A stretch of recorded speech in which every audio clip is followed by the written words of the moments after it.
हज़रत ज़करिया अलैहिस्सलाम बनी इसराइल के नबियों में से हैं। सुलेमान बिन दाऊद अलैहिस्सलाम की नस्ल में से हैं। कुरान मजीद में जिस ज़करिया अलैहिस्सलाम का जिक्र है वो याह्या अलैहिस्सलाम के वालिद हज़रत मरियम रज़ी अल्लाह तआला अन्हुमा के खालू और मुरब्बी और ईसा अलैहिस्सलाम के ज़माना के नबी मुराद हैं।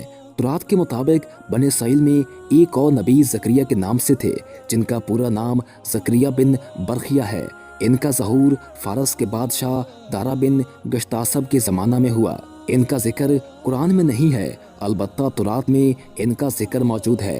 दोनों के दरमियान तकरीबन 400 साल का फासला है। ज़करिया अलैहिस्सलाम की बीवी का नाम ईशा या अल-यश था। वो हज़रत हारून अलैहिस्सलाम की औलाद में से थीं। आप बढ़ई का काम करते थे और हैकल बैतुल मुक़द्दस के मुंतज़मीन में से थे और मोसेस पैगंबर थे।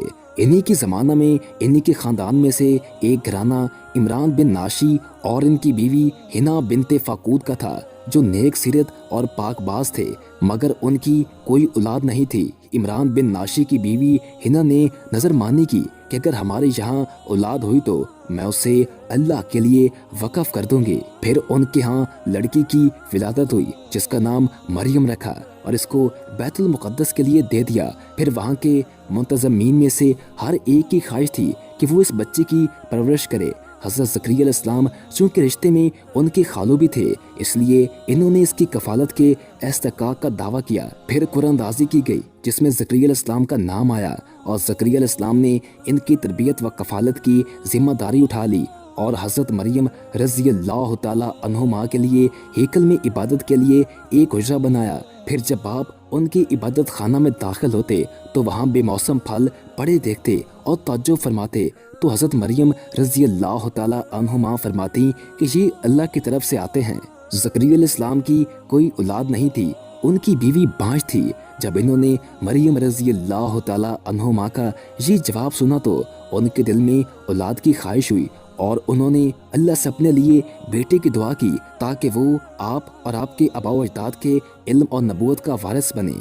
अल्लाह ताला ने दुआ कबूल की और बेटे की बशारत दी और इसके सादतमंद होने की अलामतें भी बताईं और उनकी बीवी के हामला होने की ये निशानी बताई कि वो 3 दिन तक लोगों से बातचीत नहीं कर सकेगी।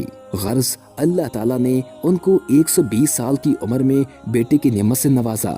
इसका नाम अल्लाह के हुक्म से आपने याह्या रखा जिसको अल्लाह ताला ने नबूवत से भी सरफराज किया। ज़करिया अलैहिस्सलाम की वफ़ात से मुतल्लिक़ बाज़ मौरख़ीन ने कहा है कि इनकी मौत तबई हुई, जबकि बाज़ ने ये नकल किया है कि जब यहूद के एक बादशाह ने याह्या अलैहिस्सलाम को कत्ल कर दिया तो उसके बाद यहूदी हज़रत ज़करिया अलैहिस्सलाम के भी कत्ल के दर पे हुए। ज़करिया अलैहिस्सलाम भागकर एक बाग में पहुंचे और एक दरख्त के तने में पनाह ली। बादशाह के आदमियों ने इस दरख्त को ज़करिया अलैहिस्सलाम समेत आरे से चीर दिया। इब्ने बतूता के बकौल दमिश्क की बड़ी मस्जिद में इनकी कब्र है।